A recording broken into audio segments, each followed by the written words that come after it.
Good evening, Filipe. Okay, right. Hi, mate. How are you? I'm fine, thanks. You? Is I'm the great. sound I'm great. is Thank the you for asking. sound quality good? Can you hear well? Or do I need to adjust the microphone? Yes, Okay, good, yes. Art is fantastic. Art is good. fantastic. Yeah, First of all, got my good headset Gareth, on. Sorry, come again? Got my good headset on today. All right. Okay. All right. Well, first of all, Gareth, thank you very much for being here. Thank you very much for taking this time to have this talk here. Pretty much every Friday, I Yeah, have another teacher so that yeah, we can talk a little bit about, actually many topics. The focus of our talk on Fridays is basically, to share our knowledge to other teachers so that we can, make this community growing stronger. So yeah. that's our goal, right? And I'm really happy to have you here. Yeah, I'm happy to be here. It's the first time I've done one of these Instagram live things. Um, I've seen a couple of them. My wife likes to watch some of these, and in my own now, so it's good. It's good to give it a go, see how it is. Um, Yeah, you so bet. just to introduce myself a bit more to people who don't know who I am. My name is Gareth. I'm from Exactly. a city called Leeds. I'll spell it in the comments for you here. This is in the north of England. I've probably got an accent none of you have heard before. It's called Yorkshire accent. It's the region I'm from. It's where the little dog name came from as well. Um, that's what you all think when you see this. That's pronounced Yorkshire. I know you say Yorkshire here, but Yorkshire. yeah, I'm actually from the place, so you know where the dog's got its name from. Um, so I was from there. Um, my wife did Science Without Borders, or you say Ciencias Sem Fronteiras. So she studied in my Uh-huh. city for a year, so I'd met her there. And then she returned to All finish her right. degree. I've moved over here to live with her, and I've been here about 3 years now. Oh, So cool. when I was in England, I was a personal trainer and worked in gyms. I was a gym manager as well. I'd studied sports science, so my study was quite scientific. Um, Mm-hmm. Still, there's a small link with some of the things that I had studied there and some of the things I've taught English. Because using the scientific language, I've been using for translations and for a bit of teaching. Cool. There's a couple of, you get some students who need to learn scientific English or work with scientific language. So being familiar, even if it's a slightly different area of science, that kind of language is something, once you've learnt it, you can use again. So Mm-hmm. Yeah. I've used that quite a bit. But just before I left England, I did the TEFL course online. I could do it while I was still working. I did Mm-hmm. this course, passed it. Which one did you take? I'm Uh, sorry. Tef, Which one Tef, did you Tef, take? TEFL Masters 150-hour course. So it just showed a Okay. variety of teaching methods. Uh-huh. Yeah. I Uh, see. I see. and yeah, I did this. I could do it in my own time. I arrived here. First English school I worked in was called Mr. English. It's in the Patuba region of Salvador. This place had Uh-huh. The Callan method. It was, Oh, I I think it see. was a bit, yeah, if you've taught with this method before, it works surprisingly because of how it's Uh-huh. structured. It works because people could speak English when they're near the end of it, so it was working. So that was one Yeah. way. That's the point. For the point I see, actually, Keller method, I never taught it, but I think it's a little bit, I shall say, it's a little bit annoying, at least to me as a teacher, Yeah, me too. So, That's uh, I'm not working there anymore, but you know, uh-huh. this But I it was do. restrictive. So that's the first English school I was at. Uh-huh. Then briefly I was at a conversational group.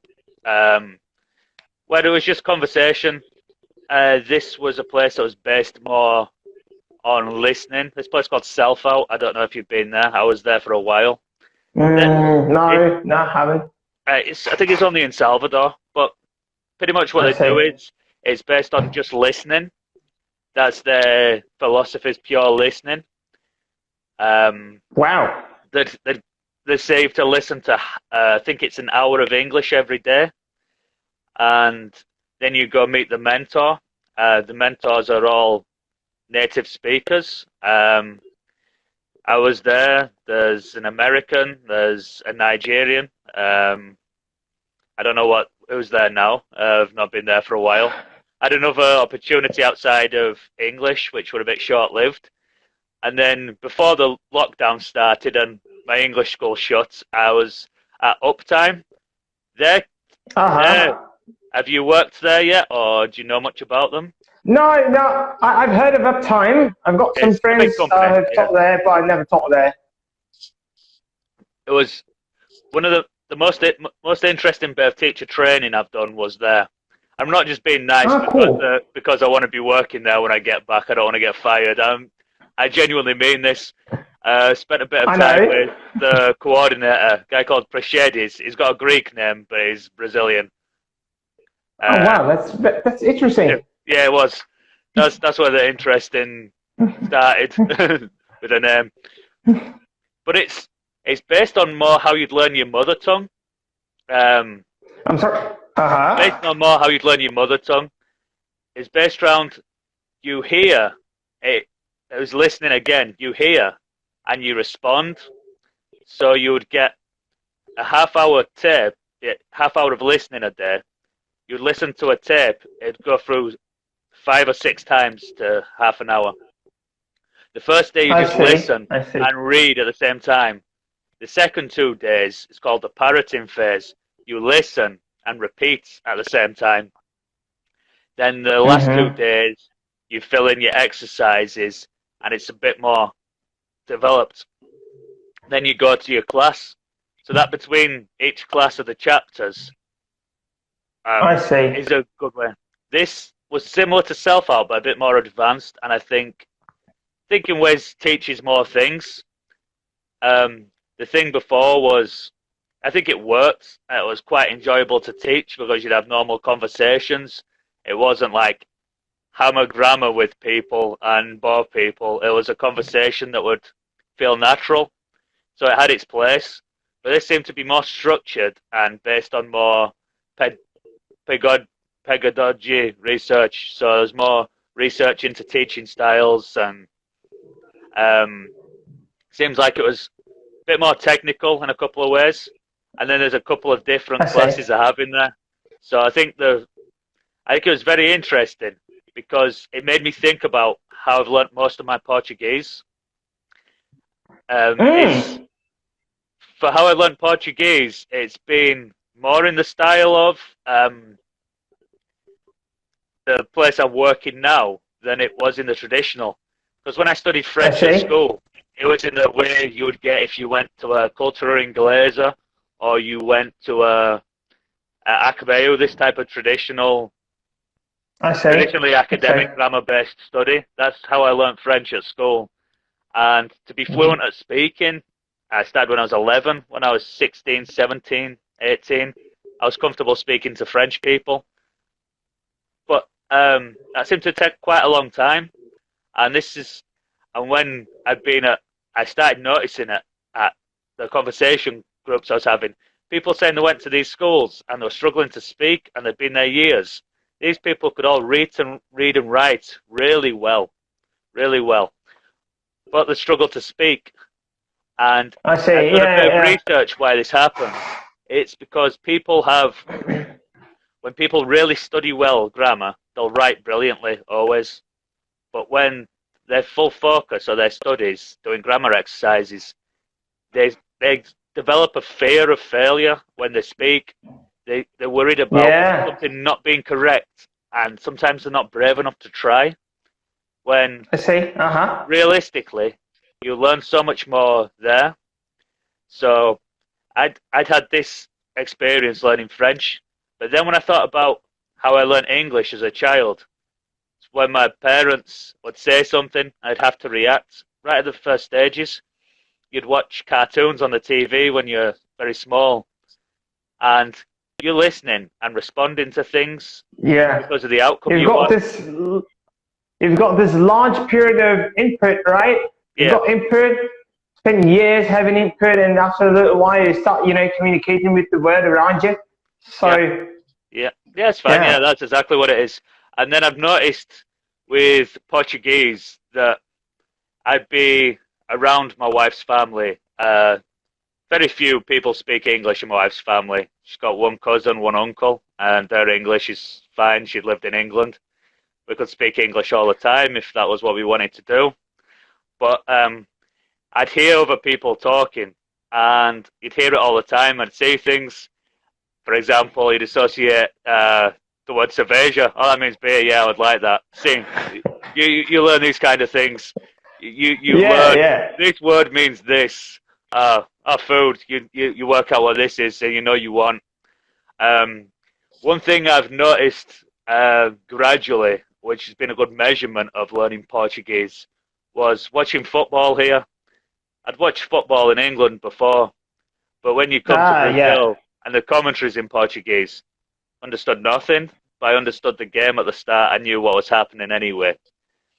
But I noticed after the end of last season and what was this season until the disease spoiled all the fun, was when I hear the commentators, I'm noticing they don't like Bahia, this commentator. I don't like this commentator. I wasn't thinking that at the start.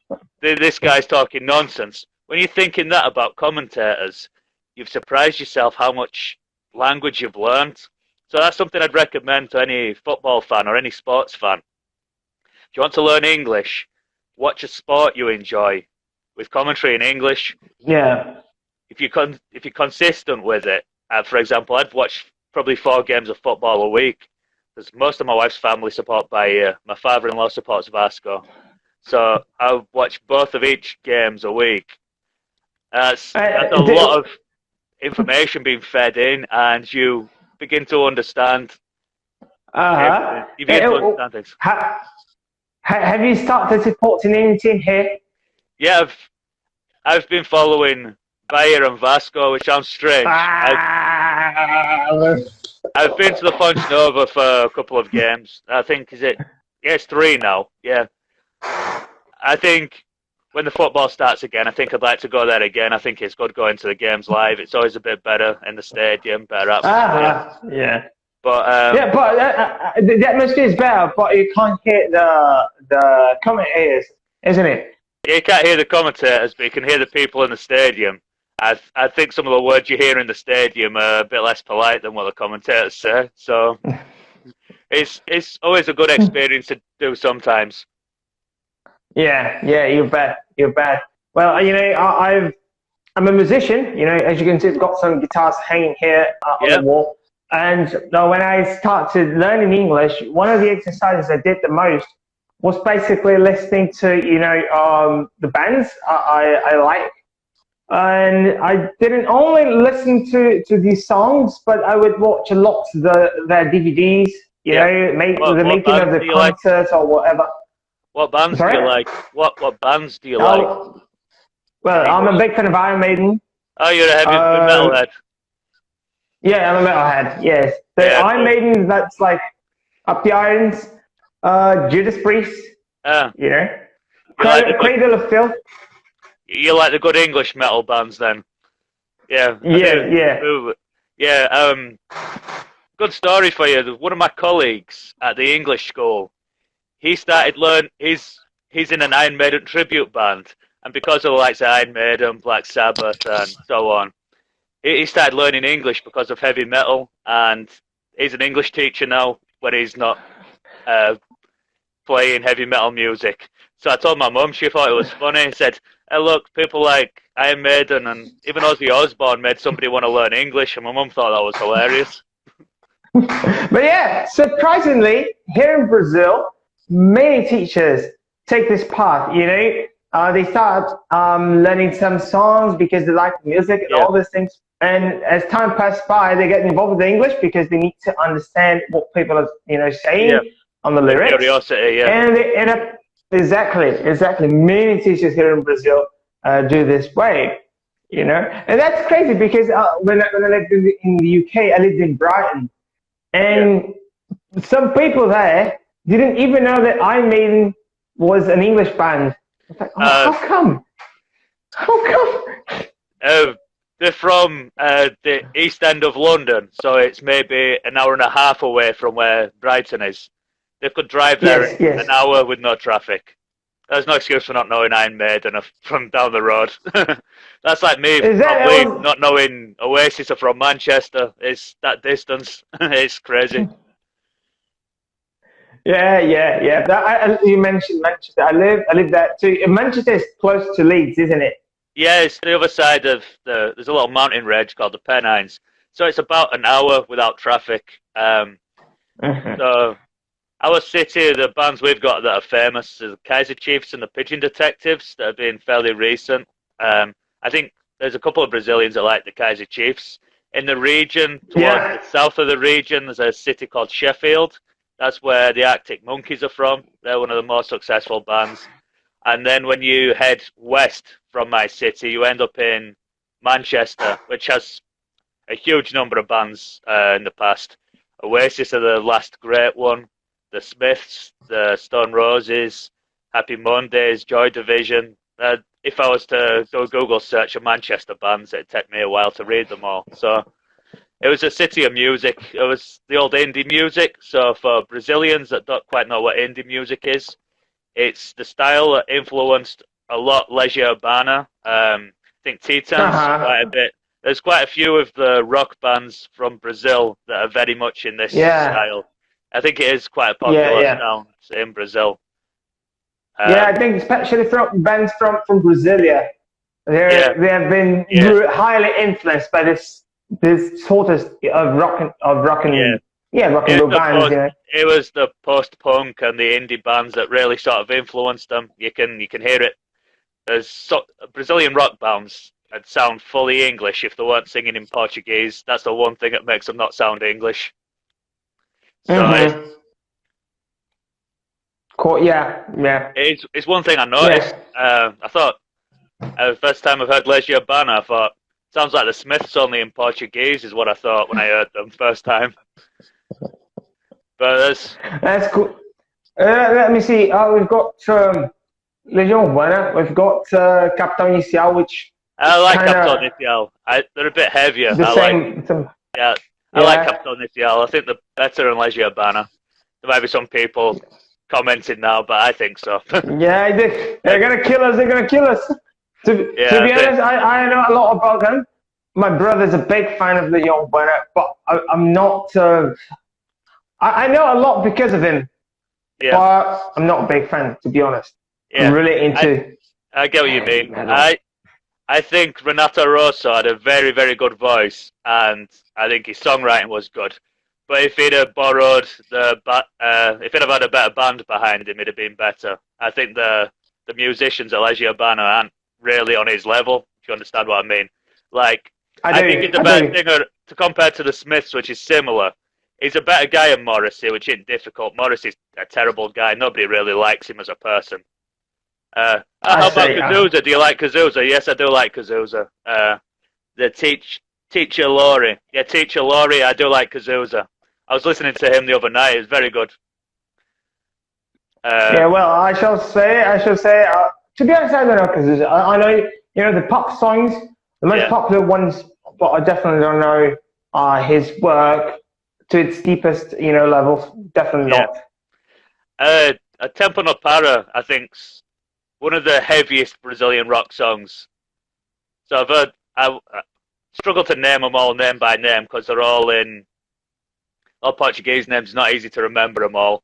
But I think he's very British sounding for a Brazilian as well. The way he sets up his instrumentals. He's a very political guy, wasn't he, as well? There's a lot of Brazilian musicians of his era weren't there? As a Exactly. Back in the time, they were like yeah, trying to raise this flag against, many against the system in yeah. general. So yeah, It was very much. exactly. But That's possibly why a lot of these guys related to punk rock, because it's in English for people who don't know or don't understand the lyrics. It's they're normally against the system. The Clash were very radical against the system. There's a band called The Jam, but one of my who? favorites. Yeah, they were very much against the system. They wrote a song criticizing the most elite school in England because they had rifle practice. It's a song called Eton Rifles by The Jam. It's a very famous protest song. I was criticizing that people in the most elite school in England Mm-hmm. would go out and practice with guns, like rifles, the long ones, outside as part of the school curriculum. And the current Prime Minister of Britain went to this school, and so did the last few of them. And it's the kind of thing they do at a school. It was there to mock these elites who would behave in this kind of way.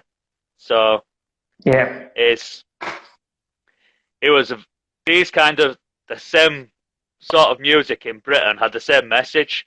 I think that's very interesting that these Brazilian artists are making music that sounds like it's influenced just by the sound, when they actually have the same kind of message in the songs as a lot of the punk rockers had in Britain.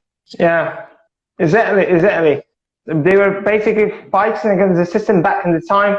Yep. Well, things have changed a lot, and unfortunately, we can't see lots of these bands, trying to raise the same flag nowadays. At least the rock bands, and well, rock in Brazil is not that popular anymore. I mean, mainstream wise, So, but we've got like loads of underground bands that they raise the same flag. So they're just not popular anymore. It's a shame. That's one of the things about Brazilian music. A lot of what I'd experienced is being MPB, bossa nova, seeing some of these classic musicians. For example, the best musician I've seen in Brazilian, is Gilberto Gil. I think I've great. seen him live. I've seen him live twice. We went to the Climate Week when I was in Salvador, and after being to a couple of the days there with my wife, she'd found out that he was playing a live show. So obviously we went, and I was really blown away with how charismatic he is. When you just hear him on the radio or see him on Altas Horas, which I'd seen him on, you can tell he's good, but you don't realize how good he is until you're actually live. And then there was another event sponsored by Devasa that he did with Baiana System, who were also good. I like Baiana System at Carnival. And they played together, and I was surprised how well it mixed, because I thought they're completely different. That's going to be weird, but it mixed really well. And there's been, next on my list to see in Brazil's Chico Buarque. So when flights happen and people move around, I'm hoping he comes to Salvador, because he's next on my list to see. So confess, I have never had a chance to see these guys playing live. Yeah. Maybe one day. I managed to see Gilberto Gil on 2 free shows, which I think's quite lucky. I think it's quite expensive if you plan to go to a normal show. I think you're paying over 100 areas, but I think if you got to pay for somebody, you pay for somebody good. Yeah. Well, let me ask you something. Well, it is clear that you've got a huge Brazilian background on your, let's say, on your playlist. Yeah. And how important were those bands, those artists in your Portuguese learning process? I mean, you've mentioned about it actually, but I'd like to hear it from a teacher perspective. How do you see those things helped you? I think it taught me quite a bit of history, actually. Learned more about the dictator from the eyes of people who lived it in a more creative way. And the way that's taught me, for people learning English, I'd recommend Bob Dylan songs, because a lot of his about civil rights, there's a lot of songs of his about civil rights. The Hurricanes one I'd specifically recommend. I've used with students before, just because the story it tells, the narrative, and it doesn't even have any grammar mistakes in it, which is difficult to do with songs sometimes. He's a very clever songwriter. Definitely. He's a bit like Chico Buarque, only a bit less musical, but clever with words and in English. So it's that kind of style of lyrics, because he won the Nobel Prize of Poetry, so he'd won the same award only in English language as what Chico won not long ago. So I find it's a similar kind of idea. Some of the first songs I started understanding was my wife helping me understand Leisure Urbana. His voice is quite clear, so you could hear the lyrics quite well, and I wasn't hearing a lot of words that are difficult. There was just a few here and there, and I think it helped understand a couple of things. I've had some songs explained to me. Like the first time I heard Chico Buarque was in my mother-in-law's car. It was at Apesa Divorcée. She was explaining that's about the military dictatorship. It sounded such a happy tune. I thought, this can't be about a crazy dictator. It's a happy sounding tune. And then you hear the lyrics and you're like, that's maybe not that happy. Why does he sound so happy? That's quite interesting for me. You could play that to somebody in England, they'd be like, oh, that's a happy sunshine tune. And then this is about a crazy dictator, this song. And I see. Yeah, so that was quite strange when that gets pointed out to you. And his voice is quite clear. It's not a difficult voice to pick out words. You do get the story and the narrative of the things that happened. And same with some of Caetano's songs. My wife's family like them quite a lot. So my mother-in-law is a big MPB fan. So you hear these kind of songs from these kind of guys. It's about something proper. If these people write songs that mean something, you hear a lot of. I don't go criticizing specific genres. There might be people that like them, but there is a lot of songs you hear that are just either the same stupid line repeated over and over again, or it's just nonsense that don't make sense. This happens in English as well. For every Bob Dylan and John Lennon, you have some idiot like Jason Derulo. He's that idiot, yeah. And in Portuguese as well, for every Chico you get, for every Caetano you get some idiot that can't string a sentence together. I don't know names of these people. People don't bother listening to normally.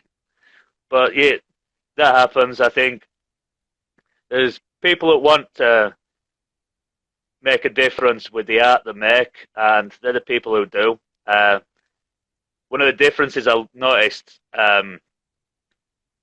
specifically Portuguese language from French at school, there wasn't a lot of good French music relative to Brazilian music, because the thing that was very good there was the cinema. I really enjoyed French films while I was studying, and I think